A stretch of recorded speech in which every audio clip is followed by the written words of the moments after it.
Hello and welcome to Ukraine Today. I'm Sergey Aganesian. European Football Championship 2016 is about to kick off in France. And today we are going to talk about that with our guest, Volodymyr Zverov, who is the chief editor of Ukrainian TV program called ProFootball. Volodymyr, hi, thank you for coming. Hello. So Volodymyr, European countries will once again fight for the title to be called the best football team in Europe, and the bookmakers have already made their bets, right? And surprisingly to me that France is nominated as a potential winner. So what's your take on that? What's your favorites? What do you think will happen? Yes, I read the bookmakers told that France will be a favorite, but I think that France has a poor defense for fighting for the championship, because we know the attack win the games, defense win the tournaments.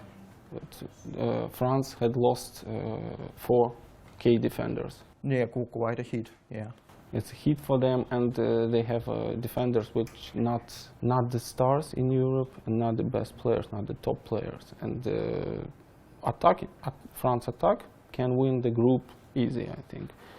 But will he go to the final? It's a big question, because they have the fullbacks, left and right fullbacks, 68 years old for both. So you think they're not favorites, even though they are the host of the championship and they will have major support from the French fans? You think it will help them?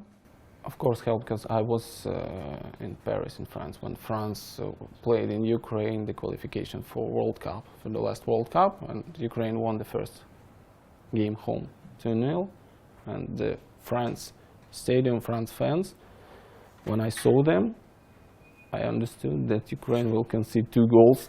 Only fans will score these goals, and there's a big support.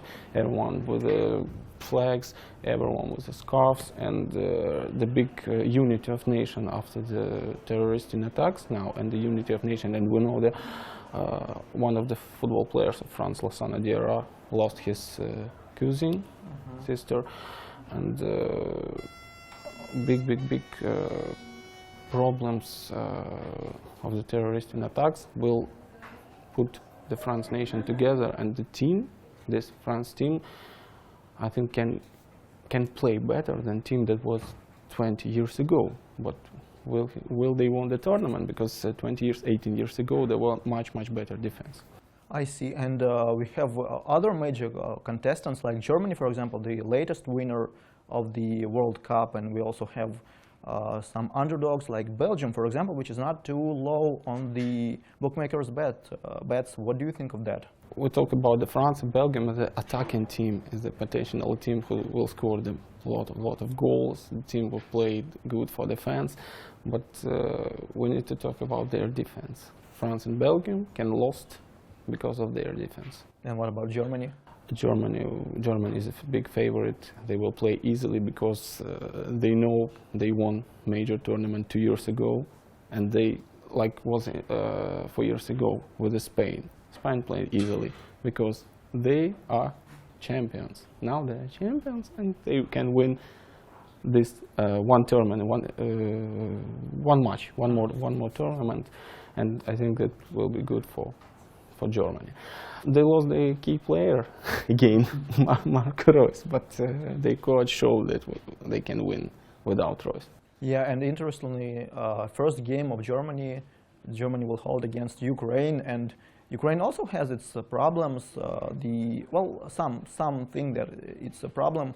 The key player, key midfielder Oleg Gusev was left behind, and there were scandals or fights even between other key players, Yarmolenko and Stepanenko. So do you think it will affect Ukraine's game in this first and very difficult match? I know the interest about the interest of European fans in other countries for the situation of Yarmolenko, Stepanenko, because of our official channel on YouTube. We have 10 much more show views than other video.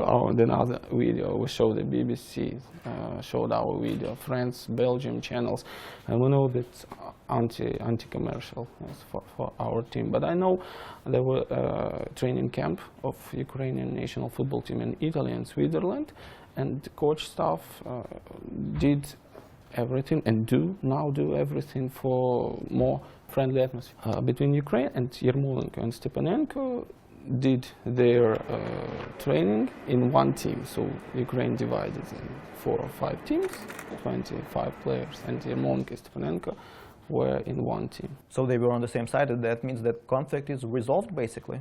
I think yes. I think yes. Maybe deep in their hearts, but and Yarmolenko and Stepanenko, the situation, the paradox of the situation, that Yarmolenko and Stepanenko, nice guys, one and the other, they're really nice guys, and talk with them is a big enjoy. Every time that I talk with them, and for Ukrainian fans, is most important photography. Most photo was made during the game, training game Ukraine-Romania, 1 or 2 weeks ago. Training game at Ukraine and Romania, and after one of the goals, Yarmolenko scored. Stepanenko came to him, and they were hugs. There were hugs with them, and how sweet! Yeah, it's sweet, but it showed the atmosphere is much better than 1 month ago, when everyone take their head and oh my God, what will be on during the Euro? Yeah, it was considered a huge problem. And what do you think of support that the Ukrainians can provide for the team, for Ukrainian national team in France? Because many football fans in Ukraine, they complained that they couldn't get visas to come to Ukraine. And this story about the little boy who also wanted to come to France and support his football team, he was denied visa, and even Poroshenko had to ask the French president François Hollande to step in and solve this problem. So what do you think, how much of a support will Ukrainians be for Ukrainian football team? I don't know about the situation with the young guy. I don't know how this situation was solved, but I know that in France, in Germany, Belgium, there were living a lot of Ukrainians in Italy. And they called us, like, you know, like the sports editors, asked us to give them some tickets. We haven't any tickets, but all the Ukrainians from all the Europe will come to Ukraine, and I think it's a big support for our fans, as usually when Ukraine playing in the other countries during the qualifications last years.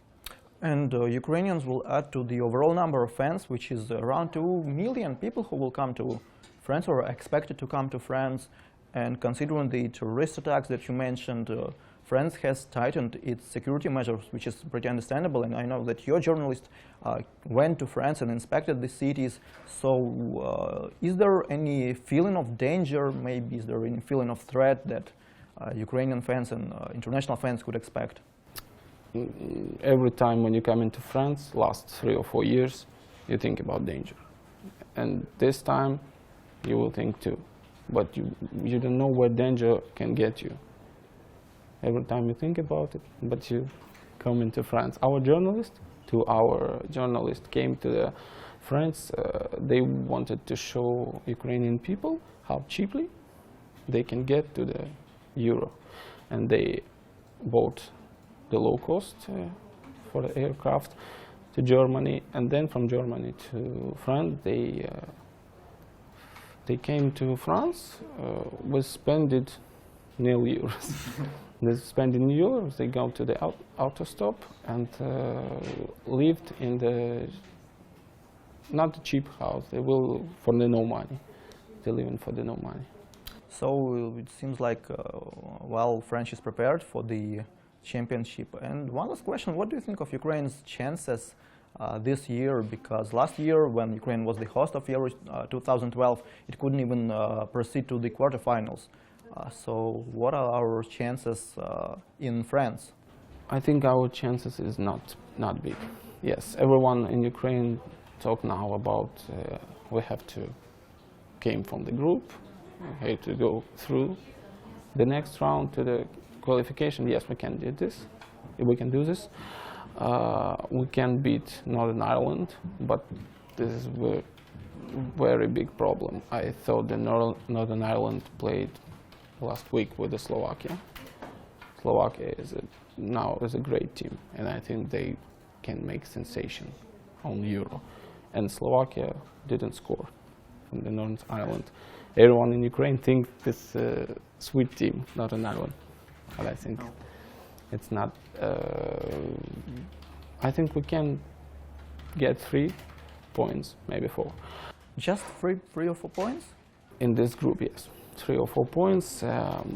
For my opinion, the biggest problem that we can't score much.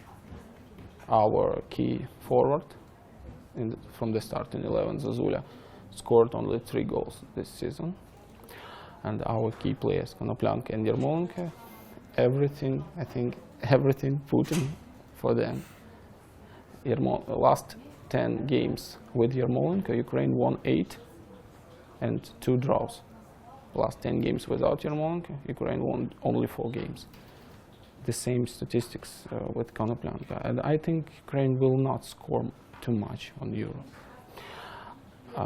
There will be one of the most closest group, I think.